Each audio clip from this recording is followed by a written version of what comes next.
is actually the Youth Council's campaign to create an independent commission on police practices here in the city of San Diego with 2 youth seats, so with youth representation. So Youth Council is a group of young people who usually range from ages 13 to 18, whom are mostly in high school. And live in City Heights, Southeast San Diego, or Barrio Logan. The current campaign for Youth Council is to create a commission on police practices, which would be an independent commission that would review cases of police misconduct. This commission did make it to the ballot. So it was a measure that was brought up in the 2020 election. So San Diegans actually had the opportunity to vote on this. I think our youth council did face some pushback in regards to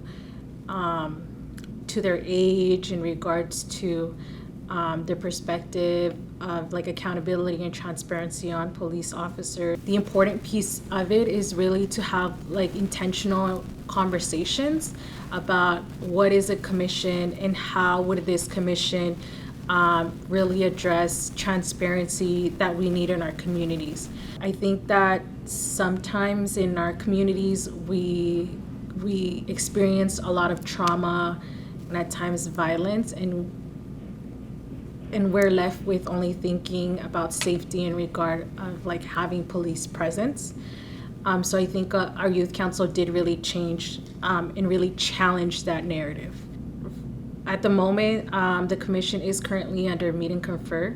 So that means that the public is not able to participate in those closed session meetings. Policing, in my perspective, like at a young age, I remember it being very scary. So I grew up in Southeast San Diego, specifically on Euclid and Market. I attended school around that area. For most of my life, for like 21 years, I was riding public transportation. So I was always walking. I was always like walking to the bus stop, to the trolley station. And I think for me, it was so normalized to see a cop car, like a cop car. I do remember like my mom, like sometimes telling me like, oh, like don't do that or I'm gonna tell the police officer. So like it was just kind of like a tactic to kind of like place fear. I do come from a mixed status family, and I remember like for a while like police officers were working with immigration, and they, you know, I would hear like on the news like raids happening at the trolley station. And to me, that was always just kind of like scary because I couldn't imagine like myself like one day coming home from school and not having like one of my parents not show up because they were arrested. In regards to like, you know, policing, I did grow up seeing a lot of like officers just kind of stopping folks for no reason. And a lot of the times it was, you know, Black men.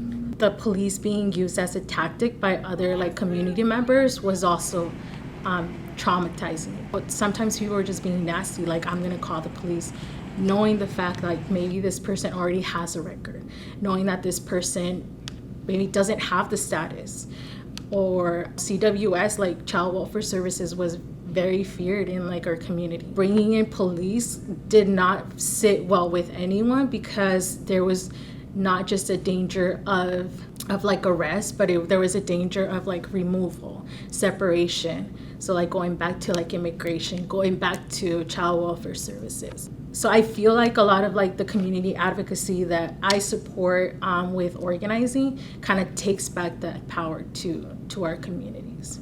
I think at times folks may feel like disempowered, or that there's this like notion that you need to kind of know everything about what's happening. I think it is important to know like what your rights are, to like look for resources and ask for resources. Talking to each other is really important. Building a sense of community, a sense of belonging. For us, I think we do try to support our young people and their leadership, engage young people in how not only of like what government is, but like how it functions, and encourage our young people to participate in community planning groups, in advisory groups, in commissions, because those give you an opportunity and insight of like what is happening in a world of like policy and housing and infrastructure. There's always a way to kind of affect change, and that could also take a while.